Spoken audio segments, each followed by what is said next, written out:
자, 지금 우리가 이제 시편에 대해서 계속해서 말씀을 나누고 있습니다. 지난번까지는 특징 네 번째 뭐에 대해서 배웠죠? 도덕에 대해서 배웠죠. 조금 정리해 볼까요? 시편은 어떤 특징을 가지고 있다고요? 찬양, 그 다음에 정직, 그 다음에 기억하라. 다 이건 이제 아시죠? 그 다음에 도덕성, 그 다음에 다섯 번째 변화. 오늘 이제 뭐 할 거냐면 바로 이 부분에 대해서부터 시작할 거예요. 여섯 번째 신뢰, 일곱 번째 감사, 이렇게 돼 있죠. 그렇죠?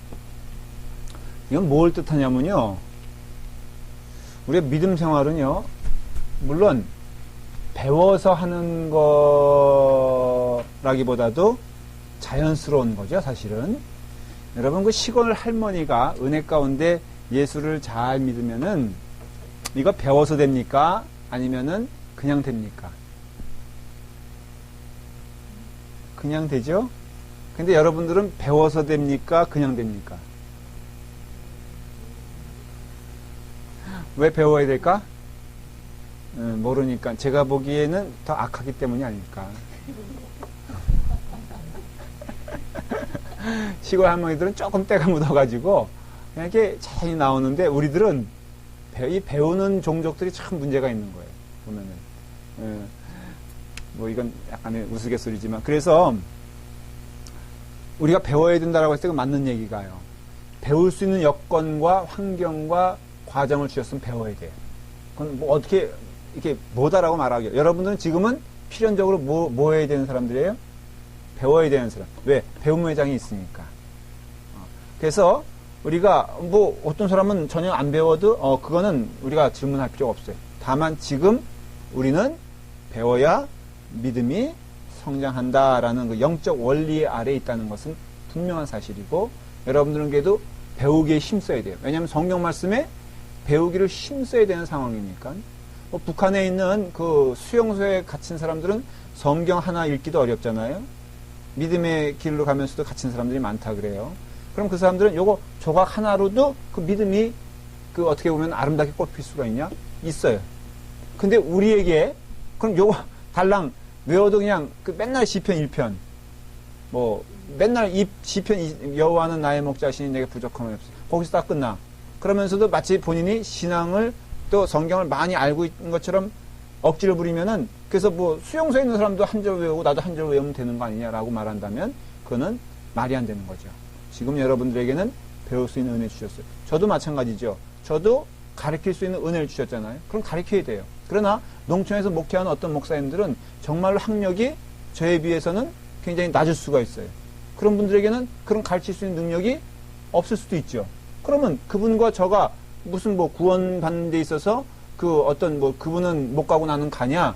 그거는 말이 안 되는 거. 그건 또 억측이에요. 그렇지만은 분명한 것은 저에게는 그걸 가르치라고 이렇게 오랜 시간을 들여서 미국까지 유학 와서 훈련받게 하신 건 맞아요. 그러니까 여러분들도 그런 고등 학력 가운데 다 있어요. 여기 보면은 중학교만 나온 사람이 있어요? 없잖아요. 뭐 고등학교만 나온 사람은 모르지. 한국에서 온 분들은 신분을 묻지 말라 그랬으니까. 그렇지만 어쨌든 간에 여러분은 배워야 한다. 시편은 바로 그걸 뭘 말하냐면요, 이렇게 이해하시면 돼요. 시편은 우리에게 있어서 신앙생활의 모습이 어떠한 것이 되어야 하는가를 가르쳐준다. 그렇게 이해하면 딱 맞아요. 무슨 소리냐면은 이게 신앙의 요소다라는 것을 알 수 있어요. 자, 삶은 두 가지로 나눌 수가 있어요. 첫째는 구원 받는 삶. 그렇죠. 그 다음에 구원 받지 못한 게 아니라 구원 받은 삶. 물론 구원 받지 못한 사람도 있죠. 자, 이거는 뭐예요? 중생을 얘기해요. regeneration. 거듭남, born again. 그거예요. 구원받은 삶은 성화를 얘기해요. 자, 이것은 어떻게 이 구원받는 삶이 이루어집니까? 라고 물어보면 답을 해야 돼요. 어떻게 구원을 받습니까? 예? 어떻게 구원을 받아요?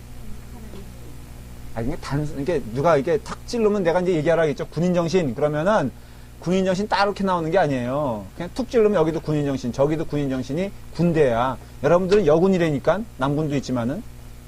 자, 그러면, 자, 여러분 어떻게 구원받습니까? 라고 물어보면 동일한 답변이 나와야지. 여기서 얘기하면 되지. 자, 하나님의 은혜로, 그것도 오케이. 믿음으로. 제가 원하는 그 단어는 하나도 안 나오고 있어요. 그렇죠. 아까 했어요? 그러니까는 원래 그 학생이 미운 학생은요, 뭘 얘기해도 안 들려. 그러니까 예수 그리스도의 보혈의 피로 우리는 은혜로 구원받습니다. 그거 이상 없죠. 그렇죠? 그러니까 우리가 은혜로 구원받은 거예요. 은혜로 구원받은 삶이 중생이에요. born again 어떻게 하느냐? 그 성령이 그것을 알게 하시기 때문에 우리가 깨달아야 할 것은 예수 그리스도를 통하여서 구원을 받아요. 그렇죠? 그러면 구원받은 자의 삶이란 게 있잖아요. 굳이 따지자면 구원받는 삶은 예수 그리스도의 은혜로만 되는 거예요. 그러니까 예수 그리스도의 전적인 능력과 은혜와 사랑으로 이루어지는 것이에요. 그러면 구원받은 삶은 근데 여기에는 조금 달라요. 왜냐하면 이 성화라는 것은 내가 변하는 거잖아요, 사실은. 그렇죠? 내가 변하는데 우리는 표현하기를 예수 그리스도의 전적인 은혜로 변한다. 이렇게 말을 합니까? 여기에 사용되는 것이 뭐 결단이란 단어도 나오고요. 그 다음에 그 노력이란 말도 나오고, 그 다음에 또 어떤 것이 나올까? 버림, 그러니까는 이제는 나는 뭐에 대해서 버린다. 이런 말도 나오잖아요. 또 이런 말 계속 할 수 있죠. 자, 그러면 여기선 주체가 누구인 것 같습니까? 나라고 하면은 이제 이것은 2단으로 가는 거예요. 이건 뭐예요? 성령의 성령. 성령에 의해서 눈에 보여지는 것은 내가 결단하는 것처럼 보이죠. 그러나 성경에서는 인간에 대해서는 극히 무익한 존재예요. 무력한 존재라고 말합니다. 성경의 그 인간에 대한 그 이해는 딱 하나예요. 무력하고 무익하고 하는 것마다 실수가 하는 것마다 죄라 이거예요. 그렇기 때문에 이런 결단, 노력, 버린다 이것은 뭐예요? 성령의 은혜예요. 근데 여러분 아십니까? 영. 우리는 뭘로 이루어져 있죠? 우리의 구성은 지정이. 예, 그걸 다 합해서 영혼이라 그래요. 영혼은 하나님의 형상이에요. 쉽게 말하면, 이해하기 쉽게 말하면. 그러니까 하나님의 형상일 때 성령은 영이세요. 그래서 뭐와 교통하냐 하면은 우리의 하나님의 영인, 형상인 영혼과 교통하세요. 그런데 성령 하나님도 없으신 게 있어. 뭐가 없어요? 육체가 없어요.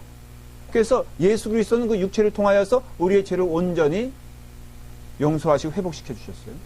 그러면 성령 하나님이 일하시는 방식은 뭐냐면요. 우리의 영혼을 터치하여서 우리의 육신을 변화시켜 주시는 거예요. 이해가 되세요? 좀 어려운 얘기는 아닐 거예요. 그렇죠?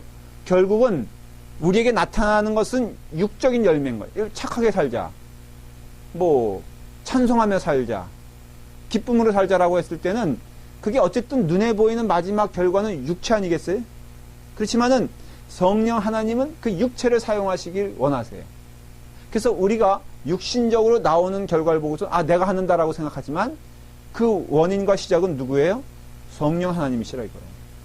그래서 우리가 육적인 그 어떤 결과를 얻기 위해서는요, 영혼의 대화가 많이 있어야 돼요. 영혼의 어떤 하나님과 교제가 있어야 돼요. 그래야 하나님은 역사하시는데 그 역사의 방편을 육체로 삼으세요. 그래서 이런 말이 나오는 거예요. 결단, 노력, 버린다 이런 것들이 우리의 육체 가운데 보여지는 것처럼 보이지만은 사실은 그 스타팅 포인트, 시작은 어디서 나오는 거냐면은 우리의 영혼에서 시작되는 것이고, 또 거꾸로 말하면 우리의 영혼에서 시작된 이러한 것들이 반드시 무엇을 통해서 나와요? 우리의 육신을 통해서 나올 수밖에 없다는 거예요. 그래서 육신의 변화가 없는 자는 결국은 입으로만 말로만 하는 신앙이지 참된 신앙인이 아니다라는 거죠. 그래서 여러분들이 어떤 의미에서는 저 사람 왜 저래? 그런 게 있잖아요. 정말 말로는 예수를 믿는다고 하는데 보면은 아무리도 동의해 줄 수가 없는 그런 자기만 동의하는 거 있잖아요. 그러면 그런 거 여러분들은 시험 들 필요가 없어요. 왜냐하면은 물론 구원의 열매는 하나님만 아시는 것이지만은 결코 성경에서 나오는 그런 모습들이 아니라고 한다면 여러분들은 그에 대해서 낙심할 것도 없어. 참 우리가 올바른 길을 가야 되는구나 라는 것을 깨달을 뿐. 그래서 이런 것들을 무시하고 노력, 버린다, 결단 이런 것들을 무시하고 하나님의 역사가 내게 이루어진다고 말할 수는 없다라는 것이에요. 그게 바로 시편에서 말해주는 이런 것들이에요. 다시 이걸로 정리하면은 우리 믿음 생활에 있어서 정말 여러분들이 하나님의 은혜 가운데 구원받아 중생이죠. 여러분들이 성화의 삶을 산다 그러면 그 성화의 삶의 내용은 사실은 이런 내용이 된다 이거예요. 이런 내용. 찬양 없으면은 성화의 삶이 이루어지는 게 아니에요. 여러분들이 찬양하셔야 돼요. 그리고 정직한 삶을 살도록 여러분의 삶이 인도되어야 돼요. 그거는 여러분 노력해라 그런 말도 아니에요. 노력할 필요 하나도 없어. 그냥 여러분들이 노력하지 아니하고 그 마음이 가는 대로 한번 여러분들을 시험해 볼 수가 있어요. 자, 남을 때리는 것을 보면은 즐거운 사람 있죠. 있을 수 있잖아요. 그 쾌감을 이렇게 남을 이렇게 여러분 이게 남이 실수하게 막 쓰러지는 거 보면은 재밌죠. 이게 내려가다가 갑자기 얘기하는데 그 벽에 쾅 부닥쳐. 그럴 수 있잖아요. 너무 얘기에 집중하다 보면은 전보산 때 들이받기도 하고 뭐 그러면은 그 꽉 넘어져. 그러면은 여러분들 즐거우세요? 아니면 재밌으세요? 그러면은 즐거우면 악한 사람이지. 그 비유예요, 그냥. 그렇다고 해서 그 뭐 웃지 말라. 나도 웃는데 뭐 얼마나 웃겨요. 지금 여기서 산발하고 딱 여자분들이 여기 한 분, 두 분, 세 분, 네 분 뭐 우리 뭐 보면 다 좀 표현하기 격하지만은 뭐 한 분처럼 오셔. 그러면은 그 웃겨요, 안 웃겨요? 웃기지. 그러면 웃죠. 뭐 그렇지만은 그거 보고 즐기면 문제가 되잖아요. 그런 거죠. 그래서 여러분들이 여러분의 삶에 있어서 신앙인의 변화가 우리가 보기에 동일하게 인정해야 될 부분들이 있잖아요. 그게 바로 이런 거잖아요. 예수 믿으면은 찬양이 넘치게 되고, 예수 믿으면은 정직한 삶을 살게 되고, 예수 믿으면은 늘 하나님의 은혜를 기억하며 살게 되고, 예수 믿으면은 어떤 그 도덕적인 면에 있어서 아름다운 사람이 되는 것이 너무 맞는 얘기예요. 우리는 지금 너무 잘못된 길을 가고 있고, 믿음의 결과 하면은 우리는 자꾸 정말로 이상한 쪽으로 생각하는데, 성경을 오래 살펴보면은 철저히 말했잖아요. 몇 번 얘기했죠. 성령의 열매도 그랬죠. 시편도 보십시오. 하나님과 더불어 동행하는 삶의 모습이 이런 특징, 7가지 특징이 나타날 때 이것은 사실은 세상 사람들도 저 사람 예수 믿는 사람이구나 라고 인정하는 모습 아니겠어요? 그래서 이것을 유념하면서 우리가 시편을 배워야 돼요. 알아야 돼요.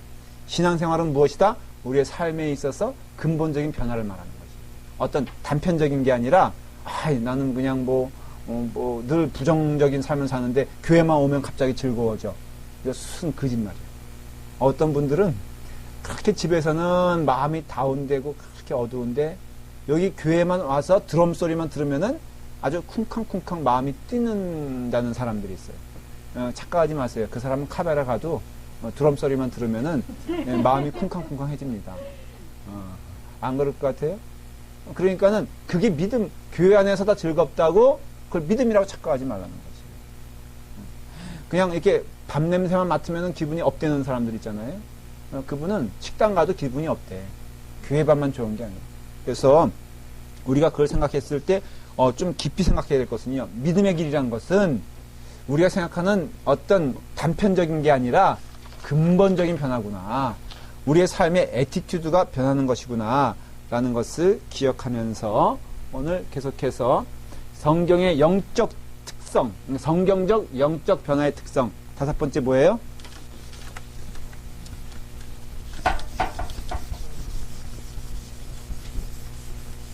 내가 우리 교회 와서 제일 미운 게 뭔지 아세요? 왜 우리 교회 칠판마다 이렇게 나를 미워하는지 몰라. 왜 이렇게 안 주어지는 거야, 우리 교회 칠판들은. 참, 우리 교회 특징이 안 오래된 게 어디 있겠습니까?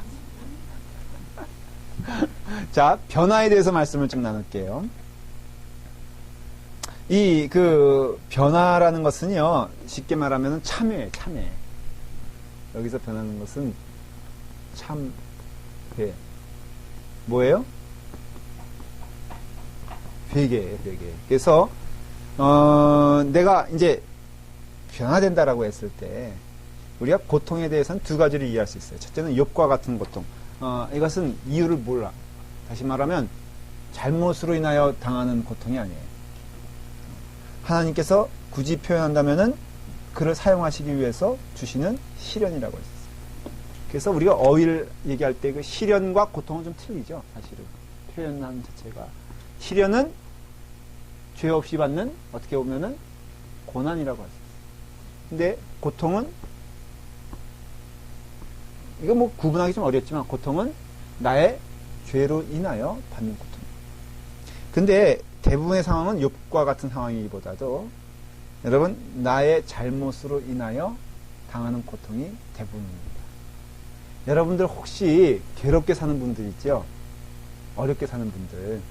그 괴롭게 사는 분들, 그 고통의 원인은 자신에게 있을 경우가 참 많습니다. 이게 사람과의 대인관계가 좀 이렇게 많이 이렇게 어그러진 사람들은요, 여기 가도 어그러지고 저기 가도 어그러지는 거다. 그런 경우 있잖아요. 그런 경우는 누구 고쳐야 돼? 나를 고쳐야지. 남을 고칠 수는 없다는 거예요. 남을 고칠 필요도 없어. 왜냐? 그 문제가 해결되면은 또 다른 문제가 생기는 거예요. 그래서 늘 어떤 경우 그렇잖아요. 예수 믿으면 이런 경우 있잖아요. 늘 나를 누가 멸시한다고 생각하는 사람이 있어요. 실질적으로. 그래서 그것이 이렇게 몇 가지가 쌓이면은 전체가 다 나를 멸시하는 거예요. 뭐, 예를 들어서 내가 딸만 많은 집에서 특히 밑에면은 굉장히 서름받고 자라는 거예요. 셋째가, 보면 그렇다고 그러잖아요. 예? 셋째가. 셋째 여기 있어요? 첫째가 셋째. 넷째. 근데, 이제 그러면요, 모든 게 다 피곤한 거야, 이제. 자, 딸로 태어난 게 서러워. 넷째로 태어난 게 서러워. 그 다음에 또 그러다 보니까는 옷도 맨날 물려 입어. 한국은 그렇잖아요. 그러면 옷만 얘기해도 막 그냥 혈압이 올라가는 거예요. 그렇죠? 그 다음에 생긴 것도 서로 못마땅해 죽겠는데 닮았다 그러면은 어떤 경우는 자매는 정말 저가 한번 당황한 적이 있어. 너무너무 언니랑 닮았어요. 그랬더니 갑자기 불같이 화내면서 교회를 안 나오는 거야. 그래서 나중에 들어보니까 목사님이 상처 줬다는 거야, 자기를. 어떻게 이렇게 모욕할 수 있냐. 그래서 내가 뭐 상처 줬냐 그랬더니 언니 닮았다고. 여러분들 말 조심해야 돼요. 그래서 함부로 누구 닮았다는 말 하면 안 돼. 뭐 지은이 같은 경우는 엄마 닮았다 그러면 되게 싫어해. 아빠 닮았다 그래야지 조금 만족해 하는 것 같아. 근데 그게 뭐냐면요, 결국은 내 살아온 환경과 내 삶의 모습을 통해서 내가 너무 이렇게 막아놓는 거야, 스스로를. 그래서 감옥이 많어. 이 사람도 감옥이 되고 저 사람도 감옥이 되고 이 얘기 들어도 감옥이 되고 저 얘기 들어도 힘든 거예요. 그게 왜냐면은 어쨌든 간에 원인은 쳐놓고 결과를 보면은 내 삶의 고통은 나로서 시작되는 것을 알 수가 있어요. 그러니까는 예수를 믿기 시작하면서 이제 참회, 회개가 시작되면요. 그러한 회개 가운데 나의 모습을 하나님께 드리게 돼요. 그러면 어떤 찬양을 해요? 내 모습 이대로 날 받으시옵소서. 회개의 축복은요, 나의 죄에 대한 회개도 되지만은 회개의 축복은 나의 과거에 대한 해방도 돼. 동시에. 잘 들으세요. 회개가 주는 큰 축복이 뭐냐면요. 회개가 나의 과거에 대한 고백과 용서도 되지만은 그 회개를 함으로써 나에 대한 과거에 대한 해방이 된다는 거예요. 자, 보십시오. 내가 아버지께, 아버지, 내가 사실은요, 옆집 아저씨 집에 가서 솔직히 제가 뭐 하나 훔쳐왔어요. 근데 그 회개잖아요? 그럼 그 아버지가 정상적인 아버지라면 어떡합니까? 네? 야, 정말 살림 보태느라고 애썼다. 저는 정신 나간 사람이 슈퍼마켓 가가지고 딸 시켜가지고 그 물건 훔쳐오게 하는 거. 전 가끔 그런 거 이렇게 신문에 보면은 그 제정신인가? 여러분들은 그래요? 그 딸 시켜가지고 해지 시켜가지고 아무것도 모르는 애 시켜가지고 너 저 살짝 집어와. 예를 들어 말하면은 그래서 너 호주머니에 넣고 와 이렇게 하진 않잖아요. 근데 이런 부모도 가끔 있어. 하여간 예수 믿고 구원받아야 돼. 자, 그러면은 내가 고백해서 아버지한테, 아버지 내가 사실은요, 옆집에 이렇게 가서 이모저모해서 내가 좀 훔쳐가지고 왔어. 그러면 그 아버지 반드시 어떡합니까? 그래? 일단 맞아야 되겠지? 그래서 우리 아버님 잘 쓴 방법은 네가 생각하는 죄만큼 개나리 잘라오라고. 엄청나게 고민되는 거야. 왜냐하면 10대가 기준인데 내 생각에 10대를 얘기하면은 더 맞을 것 같으면은 조금 올리자니 괜히 또 아버님 생각에는 12대인데 내가 15대 얘기했다가 3세대 더 맞으면 어떡해. 하여간 이런 가운데 때려요. 그 다음에 어떡합니까? 너 나와 같이 가자. 손 붙잡고 갑니다. 가서 옆집에 가가지고 우리 아들이 이모저모해서 당신 지갑에서 얼마를 훔친 것 같아요. 정말 미안하고 죄송합니다. 제가 잘 못 가르친 탓입니다. 그걸 제가 보상해 드리겠습니다. 딱 그 순간 이 아들은 그걸 고백함으로써 이제는 다 거기에 대해서 자유로워진 거죠. 그렇잖아요. 그러니까 회개는 죄에 대한 용서뿐 아니라 죄로부터의 자유함이 있는 거예요. 그러니까 여러분들이 예수를 믿으면요, 이게 변하시는 것은 자 시편 32편 이제 시편을 좀 피면서 소위 회개시가 시편에는 7가지 정도가 있어요. 6편, 32편, 38편, 51편, 102편, 130편, 143편이 있는데 그 가운데 한번 시편 32편은요. 어거스틴이 그렇게 사모하고 은혜롭게 좋아했던 그 시편이에요. 여러분들 잘 아시는 시편일 거예요. 자, 시편 32편 시작. 허물의 사함을 받고 자신의 죄가 가리워진 자는 복이 있도다. 마음에 간사함이 없고 여호와께 정죄를 당하지 않은 자는 복이 있도다. 그렇잖아요. 이 2절만 하더라도 우리가 죄를 감추고 있으면은 누구에게 정죄를 받는 거예요? 우리가 죄를 품고 있어. 죄를 자꾸만 이렇게 짊어지고 가. 내 과거의 죄, 내 인생의 모든 짐에서 내가 자유롭지 않아. 그러면 누구로부터 정죄를 받는다 그랬습니까? 여기 보면은 여호와께 정죄를 받는 것이에요. 여러분 제일 무거운 그 아픔이 뭐냐면 여호와께 정죄받는 겁니다. 예수님도 어찌하여 나를 버리시나이까 라고 말하잖아요. 그 무게를 느껴지는 그런 예수님의 절규 아닙니까? 그러니까 여러분들 죄를 지면요 사탄의 노예가 되는 것만이 심각한 게 아니라 여호와 앞에서 늘 우리는 버림받는 자가 됩니다. 여러분 죄 고백하지 아니하고 한번 제단에 와보십시오. 어떤 땐 대표기도 할 때도 그런 도전이 될 거라고 저는 확신을 해요. 내 죄에 대하여 고백 없어. 내 죄에 대하여 하나님 앞에 대면하는 일이 없이 그 자리에 있으면요 그게 고통이에요. 누가 제일 먼저 알아요? 내가 제일 먼저 알아. 그래서 그 다음에는 율법적으로 한다 그랬잖아요. 이게 열려지지 않은 상태에서는요 하나님과 더불어 딜을 하려고 할 땐 반드시 그 사람이 율법적으로 됩니다. 그래서 자꾸 포장을 하고 시끄러워지는. 그래서 주보에 헌금 보고에 대해서 말씀을 드리면요 절대 여러분들 그거 자기 이름 외에는 보지 마십시오. 왜 자꾸 남의 이름을 보는 거야 대체? 얼마나 무서운 사람들이 많이 있냐면요 11조 자기 2월달에 뺐더라. 그 사람이 누굴 보고 있는 거야? 보고 있어요. 여러분들 헌금 생활을 누가 보신다? 어느 교인이 보고 있다는 것만 기억하십시오. 다 외우고 있어. 예. 최경희 권사님 감사헌금 6개월 동안 한 번도 안 했어. 이런 거 다 하고 있어. 근데 그거 한번 교회에서 실수나 아니면 제가 어떤 그 실수를 누락시키면요 정말 불같이 화내는 사람들 있어요. 웃죠? 진짜 있어요. 재정부 여기 보면은 재정부 통지 박산 납니다. 11조 어디 갔냐 내가 냈는데 왜 무슨 두려움이냐면은 그거는 인간에 대한 두려움이 아니라 하나님이 혹시 까먹을까봐.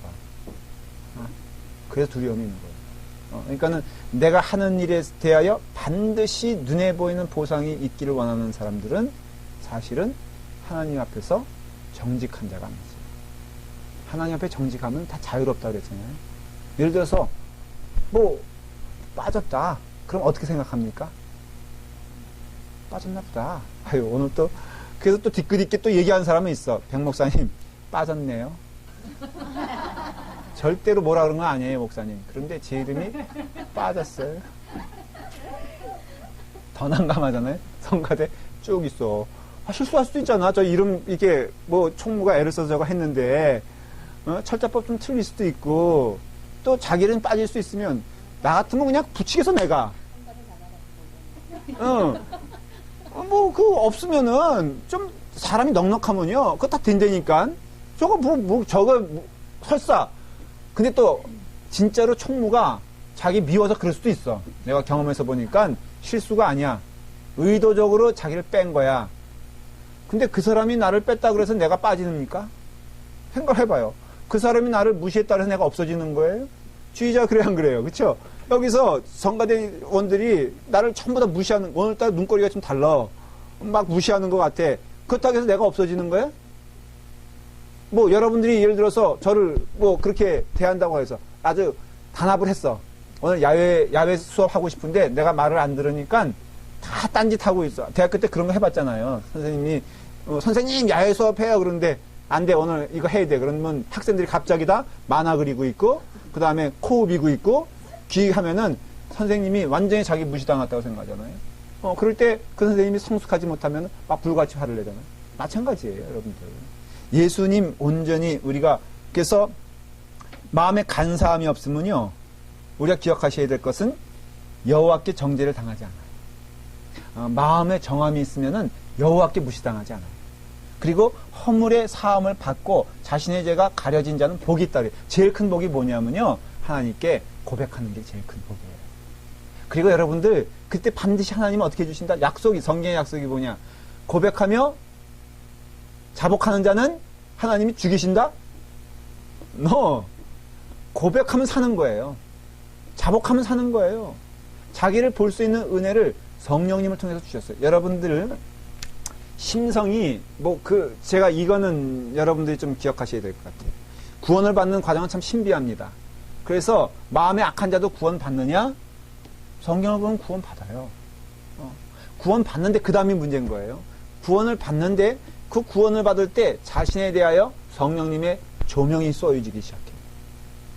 그러니까 밝게 보이기 시작해요. 그 밝게 보일 때 인정한 우리 교인 이유수 선생님 누가 그랬나? 저기 조명이 갑자기 밝아지니까 너무 부담스럽다는 거예요. 그래서 왜 부담스럽냐? 그러니까 사람들의 얼굴이 너무 자세히 보인다는 거예요. 그래서 집중이 안 된다고 오히려. 여러분들 얼마나 지난 주일날 부담스러웠겠어요. 우리 여성 동지들은 특별히 그냥 감추고 싶은 모습들이 그냥 나오고 깨도 보이고 주름도 보이고 뭐 연령에 대한 그 정보가 드러나고 이러면은 상당히 부담스럽잖아요. 근데 그 부담스러울 때 그에 대해서 인정하는 것이 축복입니다. 그래서 여러분들 여성분들은 거울을 자주 보고 자신에 대해서 인정을 할 줄 알아요. 그러니까는 이 신앙생활도요. 이제 내가 성령님이 조명이 임하게 되면은 나는 두 가지일 뿐이 없어요. 뭐냐면은 정직하게 주님께 나아가겠느냐, 아니면은 주님께 소이겠느냐. 그 지난 주일날 여러분들 이렇게 돌아가는 그 다음에 또 배교에 대해서 얘기하고 이제 얘기하는 게 뭐냐면 구원받은 자들이거든요. 구원받은 자들도 두 가지 길 가운데 하나예요. 돌아가거나 온전한 신앙의 길로 갑니다. 그러니까는 떨어짐이 있는 거예요. 신앙의 공동체에서. 근데 떨어지는 사람들은 재밌는 거는 교회 밖으로 나가질 않아. 교회 안에서 떨어지는 거예요. 참 신기하죠. 왜 그런지 아십니까? 두렵기 때문에. 그러니까 지금 내게는 혼란스러운 거예요. 하나님을 두려워하는 마음도 있고 하나님이 기뻐하시지 않는 길을 간다는 걸 자기가 알아. 그러니까는 그 길에 대해서 자기는 다른 방법으로 대처를 하는데 그게 율법적인 삶이거든요. 그러니까 늘 불안한 거예요.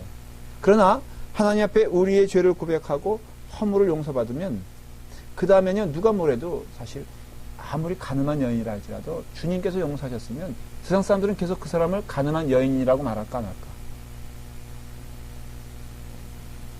네? 그걸 마리아라 그래요. 성경에서는. 마리아가 나중에 교회의 중요한 지도자가 됩니다. 교회 역사를 보면. 근데 그 사람의 과거를 아는 사람이 늘 생각하고 부를 때마다 뭐라고 했겠어요? 도전은 어떻게 했겠어요? 저 여자는 가늠한 목사가 됐잖아요.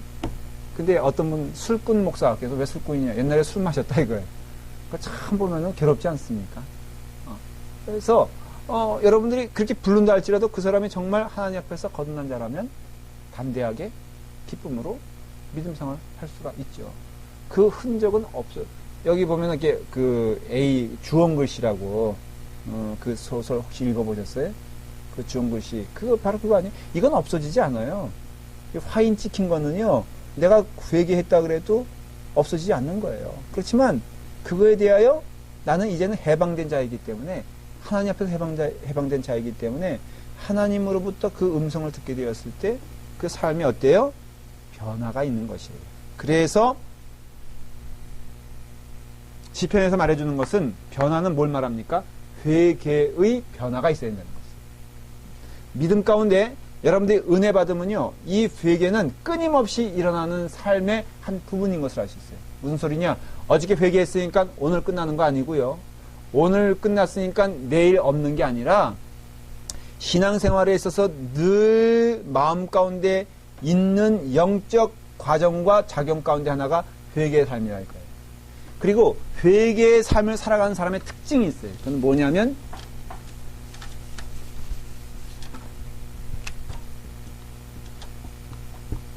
하나님께 대하여는 늘 정직하고 사람들에게 대하여는 늘 넉넉해요.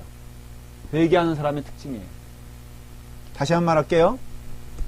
하나님께 대하여는 늘 정직하고 사람들에 대하여는 늘 넉넉할 수밖에 없어요. 그건 넉넉한 마음을 가지고 있어 넉넉한 것이 아니라 왜 넉넉해요?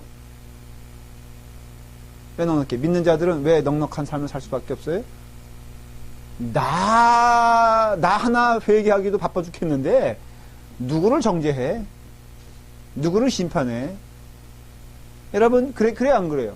뭐 여기 보면은 우리 진실 집사님 이름도 진실이잖아요. 근데 여기 그 우리 박성수 집사님 있으면은 두 사람이 정말로 회개하는 사람들이라면 남볼 거 없어.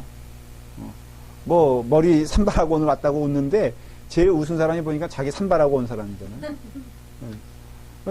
그럴 겨를이 없죠. 우리가 주님 앞에서 늘 회개하는 자는요 남에 대하여 아이고 나도 죄인인데 뭘 얘기를 해. 나도 하나님 앞에서 회개할 것이 많은 사람인데 내가 무슨 얘기를 할 수 있어. 그래서 회개하는 자는 하나님께 정직하고 사람에 대해서는 넉넉해지는 거예요. 다른 말로 하면은 굳이 이것을 실생활에 적용하면요 남을 블레미하기 좋아하고 남을 비방하기 좋아하는 자는 그가 과거에 구원을 받았는지 모르겠지만은 결코 구원의 사람의 증거일 수는 없어요. 지금. 여러분들 남에 대하여 이렇게 박하고 남에 대하여 비방적인 사람 정말로 회개해야 돼요. 자신에 대하여 못 보는 거예요. 그래서 어떤 문제가 생기면은 그 문제에 대해서 블레임하기보다도 그냥 가는 거예요. 다가가는 거예요. 그래서 도와주는 거예요. 그리고 기도해 주는 거예요. 여러분 가만히 보면요 궁극적으로는 기도뿐이 없습니다. 이 사람이 말로 그 사람을 변화시킬 수 있다? 그렇다면은 설교 여러분들 난감하잖아요? 주일날 오전에 은혜 받고 오후에 쌈하는 게 우리예요. 그래서 내가 회의를 상당히 두려워하는 게 어떤 데 회의 좀 안 했으면 이게 회의 없는 교회는 없는가 하고 제가 많이 찾아다녀 봤는데 그런 교회는 없긴 없더라고요. 근데 회의만 하면은 받은 은혜 다 까먹는 경우가 있어요. 그 성가대 연습하면은 그렇지 않습니까? 은혜 기껏 받고 성가대 연습하면요 왜 그렇게 소리를 엉망으로 내냐고 그 사람이 문제예요. 마찬가지예요. 그래서 여러분들이 회개를 하면요 그 삶 가운데 이제 변화가 되는 거잖아요. 그럴 때 진정한 기쁨이 있는 거예요. 그래서 회개는 궁극적으로 무엇을 말하냐 하면은 우리의 영적인 것에 있어서 참된 기쁨을 회복하는 첫 번째 길임을 할 수 있어요. 그래서 회개를 어떻게 해야 돼요? 많이 해야 돼요.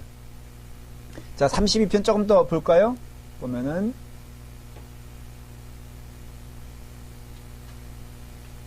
8절에 보면은 7절부터 볼까요? 시작. 주는 나의 은신처시오니 환난에서 나를 보호하시고 구원의 노래로 나를 부르시이다. 내가 내 갈 길을 가르쳐 보이시고 너를 주목하여 훈계하리로다. 이렇게 되어 있잖아요. 그러니까 주님께서는 늘 우리와 함께 가시면서 훈계하고 가르치는 것에 있어서 여러분들이 깨달아야 할 것은 하나님 앞에 숨기지 않는 인생이 복받은 인생이에요. 이것이 성화의 삶의 큰 부분을 차지해요. 그래서 시편에 있어서 변화는 뭘 말하는 것입니까? 회개하는 자가 되는 것이에요. 눈물로 통회하는 자가 되는 것이에요. 이것은 믿음의 생활이 깊어지면 깊어질수록 여러분의 삶 가운데 기억해야 될 것은 회개하지 않으면 망한다라는 것을 기억하세요. 그래서 믿음 생활에 있어서 중요한 부분, 회개하는 삶, 내 죄를 고백하는 삶, 주 앞에서 용서받은 것을 기뻐하는 삶, 이 삶은 결국은 우리 믿음 생활에 있어서 성화의 삶에 대단히 중요한 부분을 차지하고 우리 다 같이 회개하며 늘 자복하며 주님 앞에서 우리가 눈물 흘리는 자가 되어야 될 줄 믿습니다. 이것이 바로 시편에서 말하는 기독교인의 삶의 모습이에요. 그 다음에 6번째로 무엇이 있습니까? 신뢰가 있어요. 자, 회개하면요 어떤 마음이 생기냐 하면은 신뢰의 마음이 생깁니다. 여러분들 다 내어놓고 주님 앞에 내 모습을 드리잖아요. 그러면 이제부터는 내 것이 아니라 누구 것이 되는 거예요? 주님의 것이 되는 거예요. 여러분, 주님께서 복이 있도다라고 했을 때 마음에 간사함이 없고 여호와께 정죄를 당하지 아니하는 자는 복이 있도다. 2절에 그렇게 되어 있잖아요. 자, 보십시오. 우리가 회개하면 어떤 일들이 벌어집니까? 그러니까 하나님의 정죄가 멈추게 되죠. 그렇죠? 여러분, 어두움은요 어떻게 물러납니까? 빛이 오면 어둠아 너 없어져. 아, 어둠 이거 왜 이게 아니라 무엇이 임하면은 그래서 그 어리석은 사람처럼 이렇게 창문에 커튼을 다 닫아놓고 볼 아주 그냥 대낮인데 창문을 다 커튼으로 시커먼 걸 해놓으면 방이 어두워 안 어두워. 그러면서 왜 이렇게 어두워? 왜 이렇게 힘들어? 왜 이렇게 답답해라고 할 때 가장 간단한 방법은 뭐예요? 커튼을 척 열면은 빛이 샥 들어오면은 어두움이 없어지잖아요. 마찬가지로 우리가 하나님께 죄를 회개하여 하나님께 나아가면은 그 다음에 당장 임하는 게 뭐냐면 여호와의 정죄가 스탑이 되죠. 그러면 여호와의 정죄가 스탑되면 거기서 끝나는 것이 아니라 그 다음 뭐예요? 여호와의 은혜가 물밀듯이 밀려오죠. 당연한 것이죠. 어둠이 물러나면 거기서 끝나는 것이 아니라 어둠이 물러갔다는 뜻은 반드시 그 자리에 뭐가 있다는 뜻이에요? 빛이 있다는 뜻이에요. 그러니까 여호와의 심판이 멈춘 자리에는 그 심판이 끝난 것이 아니라 여호와의 놀라우신 임재가 그 자리에 시작되는 것이죠. 그러면 여러분 회개하는 즉시 어떠한 것을 우리가 보게 되냐면 여호와의 임재, 여호와의 인도하심이 우리 가운데 있어요. 그러니까 정죄받는 자는 늘 인도함이 없다고 생각을 해요. 왜냐하면 아니 혼나는 마당에 무슨 인도함이 있겠어요. 여러분들도 그렇지 않아요? 선생님한테 학생은 두 부류가 있죠. 선생님께 두 부류가 있어요. 분명히. 중간은 없다고 저는 믿어요. 선생님, 진짜 선생님, 고등학교 선생님. 선생님께 사랑받는 그룹이 있고 선생님께 맨날 혼나는 그룹이 있어요. 그렇죠? 여러분들 어떤 그룹에 속해 있었어요? 저는 사랑받는 그룹에 속해 있다고 자신 있게 말할 수 있어요. 선생님이 오면 너무너무 좋은 거예요. 그때 제가 그 초등학교 6학년 때 그 처음 부임한 여선생님이 오셨는데요. 지금도 있지 않아. 너무너무 아름다웠어요. 그렇다고 우리 집사람은 볼 거 없어요. 근데 너무너무 아름다웠는데 마음도 얼굴이 이쁘면요 마음이 좀 악하거든 보통. 근데 얼굴도 이쁜데 마음도 이뻐. 도민아 집에 Come in. Welcome. I need a signature. There you go. Thank you, Thank sir. you. 저런 당당함이 필요한 거예요. 예. 뭔 얘기까? 응. 그래서 도민아 골로 좀 가져와라. 그러면 옛날엔 가정 시간에요. 초등학교 6학년 제가 뜨개질 했다니까. 남자도 했어요? 하여간 담임 선생님 잘 만나야지. 그럼 가사식 뭐 그런 게 있더라고. 가정 시간. 근데 가정 시간인데 우리 앉아서 뜨개질하고 앉았고 그 다음에 이제 토요일 되면은 뭐 시범 수업이라 그래가지고 그 음식을 또 만들어서 선생님들 초대해서 대답하는 시간이 있어요. 한국은 정말 이상한 나라야. 골로를 가져오라는 거야, 집에서. 그 석유 골로 있잖아요. 지금 지은이 뭔지 모르지. 버너인데, 이게 석유 하여간 있어. 연기 피워가지고 해야 되는 거. 20분 걸리거든요, 저희 집이. 낑낑 가지고서 들고 와. 그러면 계란 후라이를 막 해, 자기들끼리. 근데 가져오면 남자들은 나가서 축구하래.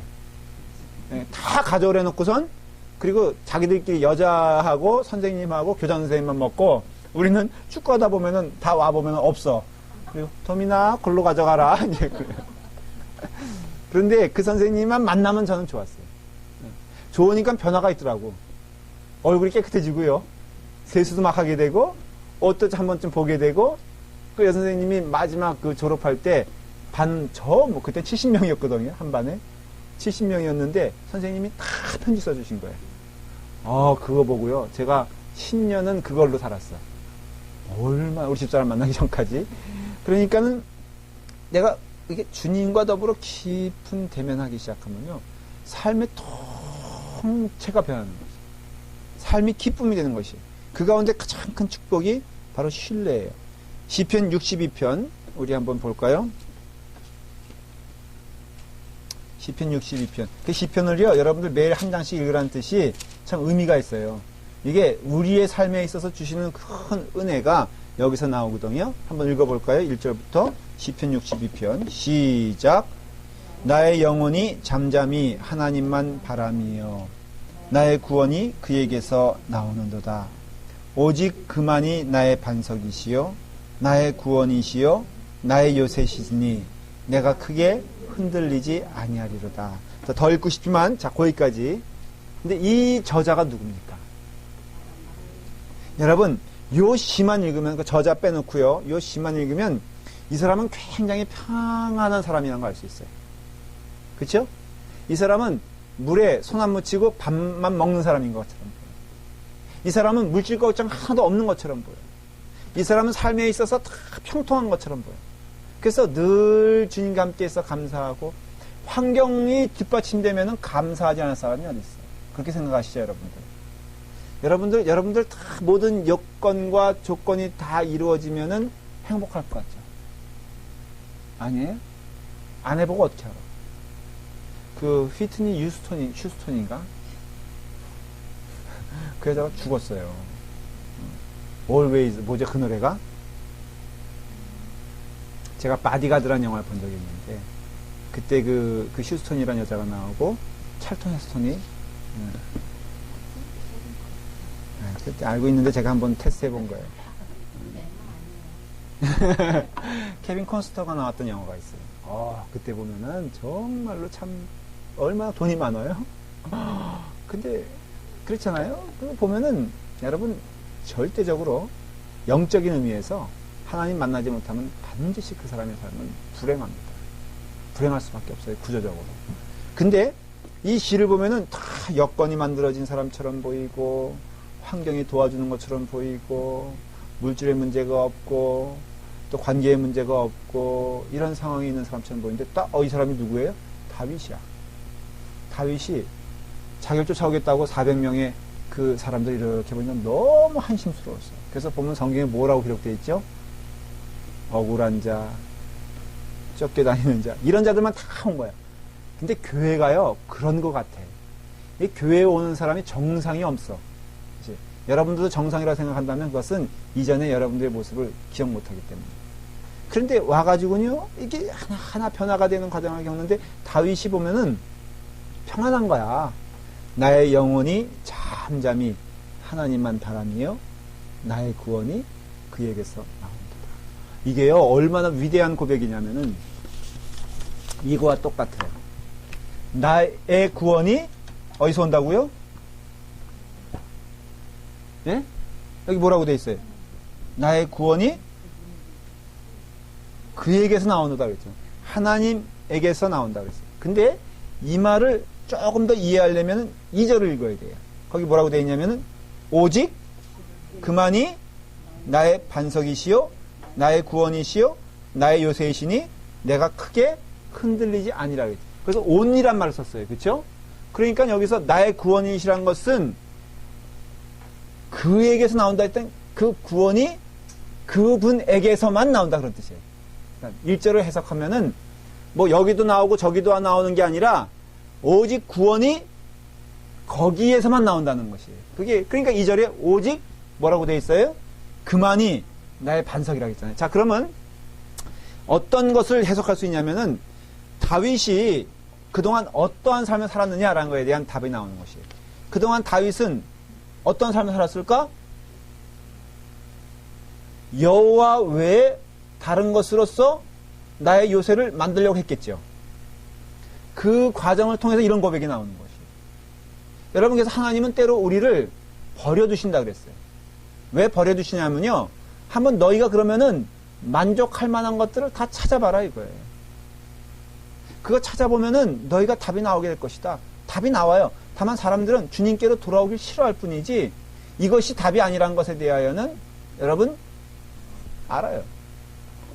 해보면 알아요. 제가 하나 정말로 안 하는 것이 있는데요. 복권을 안 사. 복권, 목사님 당연히 복권 안 사지. 근데 그 과정이 있어요. 안 샀겠어요? 제가 유학 초기만 여기 하더라도 만스 같은 데 가면은 그것도 즉석에서 이렇게 하는 게 있어요. 안 해봤죠, 여러분들? 그러니까 해봐야 돼, 그것도. 그래서 가면은 이제 이렇게 스크래치 하는 게 있어요.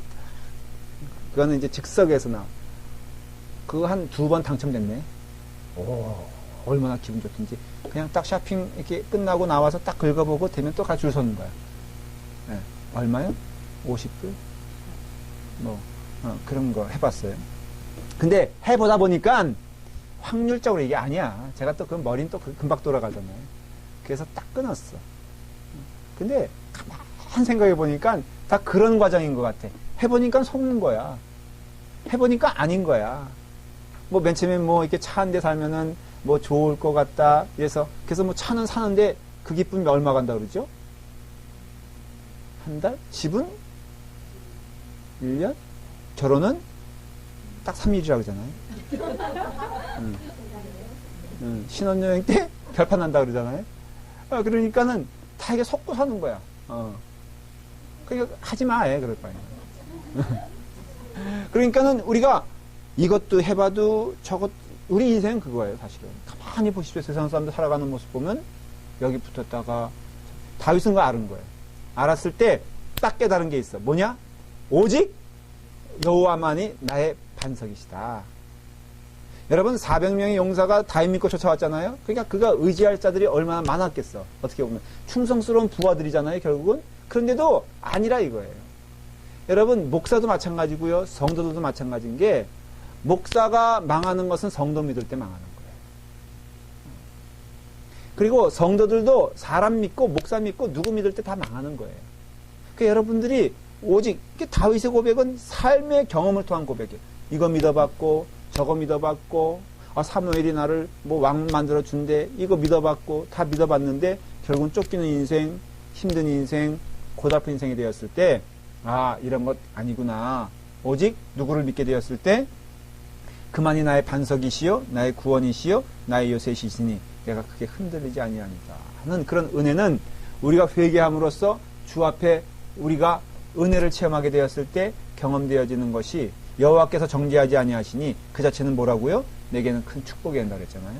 여호와가 나를 이제는 밀어내지 아니하시니 내가 주님과 함께 있는 것처럼 우리가 회개함으로써 주님께 고백된 자가 되면은 그 즉시 우리에게는 여호와만이 나의 요새시요 나의 방패시요 나의 산성이시다라는 그런 신뢰가 있게 된다라는 것을 알 수 있어요. 그래서 스펄전 목사님은 뭐라 그랬냐면은 믿음은 무엇이냐? 한마디로 한번 얘기해 보기를 원한다라고 한다면 신뢰라고 그랬어요. 믿음은 뭐라고요? 신뢰. 누구를 신뢰하는 거예요? 여호와 하나님을 신뢰하는 것이에요. 그래서 스펄전 목사님의 얘기를 조금 인용해 볼게요. 저는 당신이 구원받았다고 전제하는 것을 조심하도록 기도합니다. 만일 당신이 마음으로 예수님을 신뢰한다면 구원을 받을 것입니다.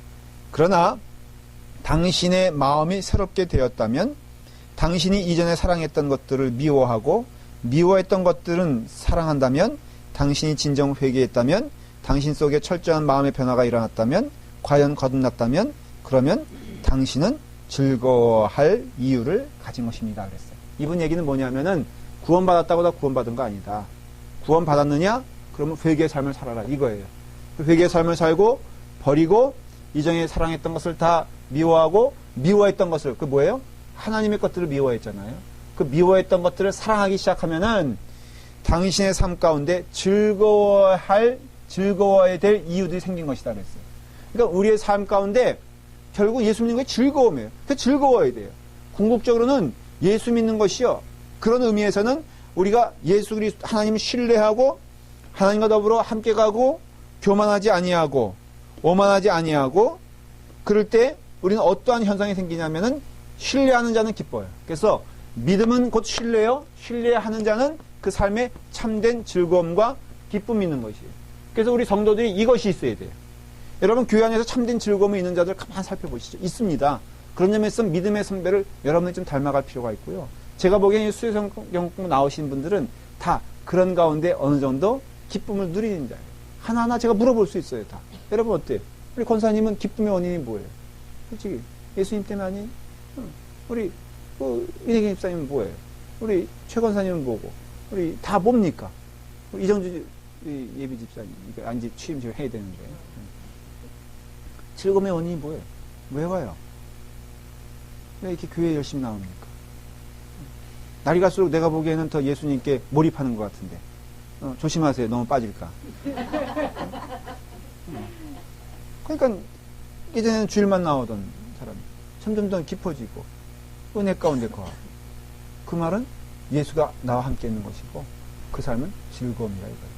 이 자리에 와서 이렇게 1시간, 2시간 이렇게 공부하는 게 뭐가 재밌겠어요.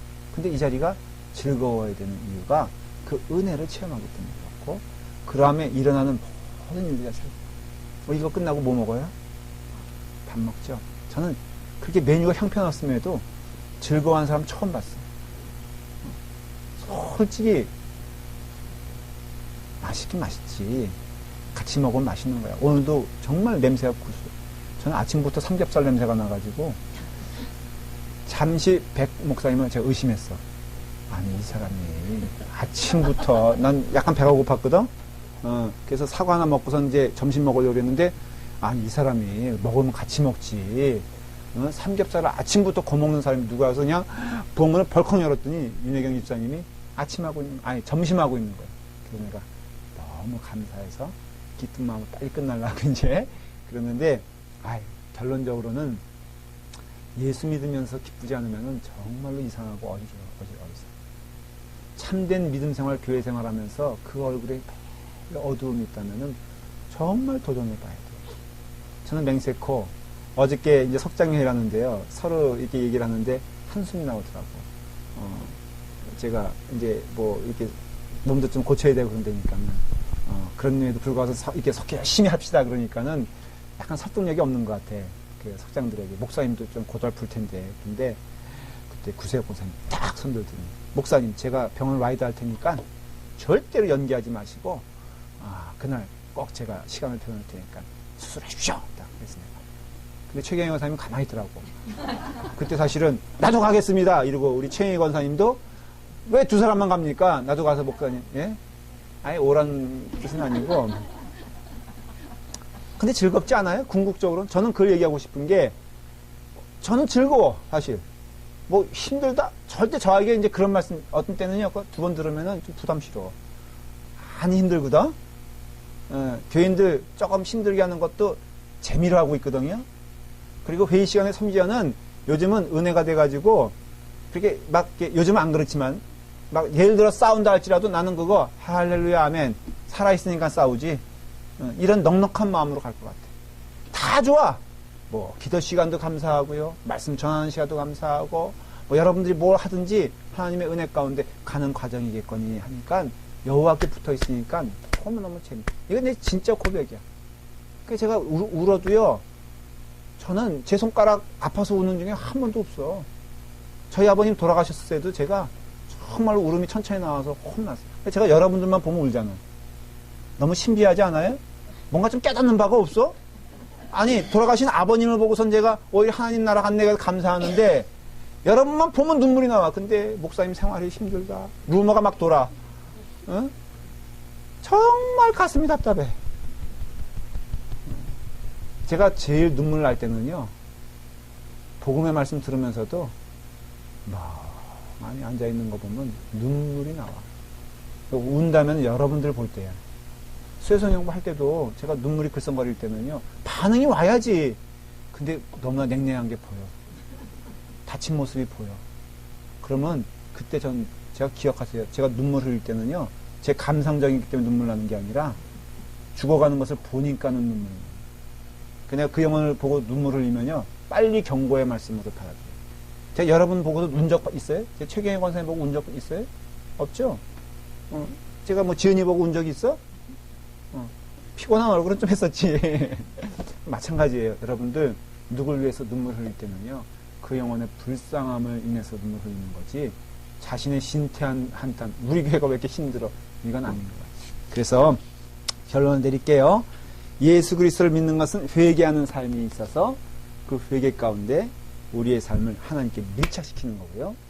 하나님께 밀착시키게 되었을 때 우리 가운데 어떤 역사가 일어나게 되냐면 하나님과 신뢰하는 관계가 형성이 되면 그 마음 가운데 의지가 생깁니다.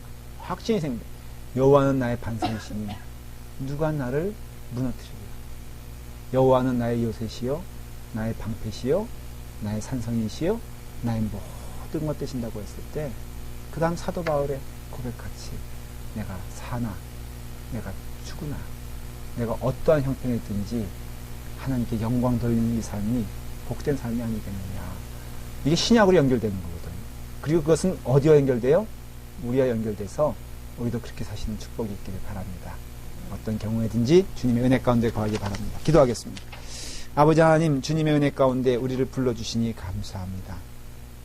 하나님의 말씀이 우리 가운데 임해 우리로 하여금 회개하게 하시고 회개하는 가운데 하나님을 신뢰할 수 있는 은혜 허락해 주시니 감사합니다. 아버지 하나님, 시편의 고백이 우리의 고백이 될 수 있도록 인도하여 주시옵소서. 주님의 놀라우신 영광이 우리 가운데 넘치게 하여 주시옵소서. 예수님의 이름으로 기도드리옵나이다. 아멘.